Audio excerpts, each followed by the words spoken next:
Now that we have shown you the visual side of the experiment, let's show you the audible side of the experiment.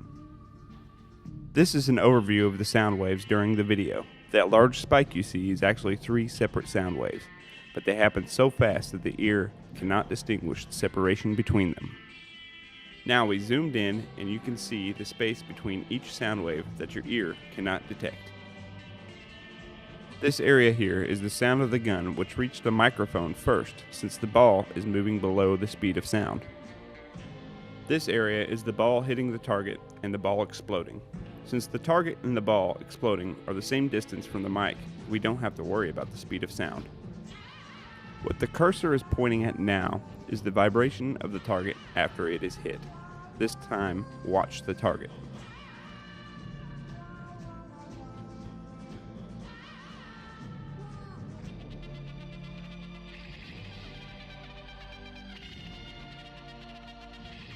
The space in between the sound waves you see here is the time between the explosion of the ping pong ball and the vibration of the target.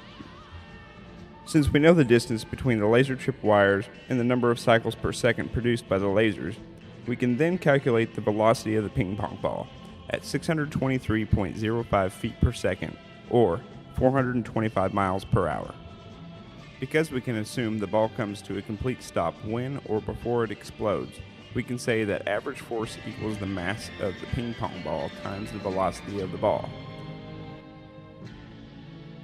To conclude our experiment, by using a sensitive microphone, we were able to determine the average force over time and the velocity of the ping pong ball hitting the target.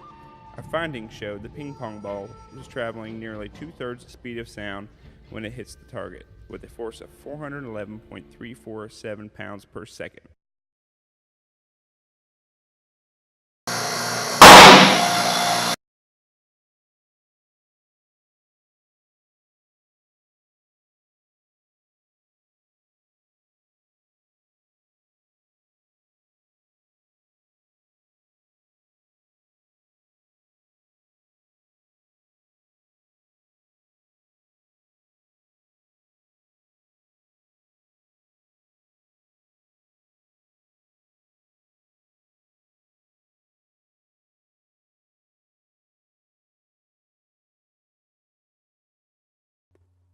To conclude our experiment, by using a sensitive microphone, we were able to determine the average force over time and total force of the ping pong ball hitting the target.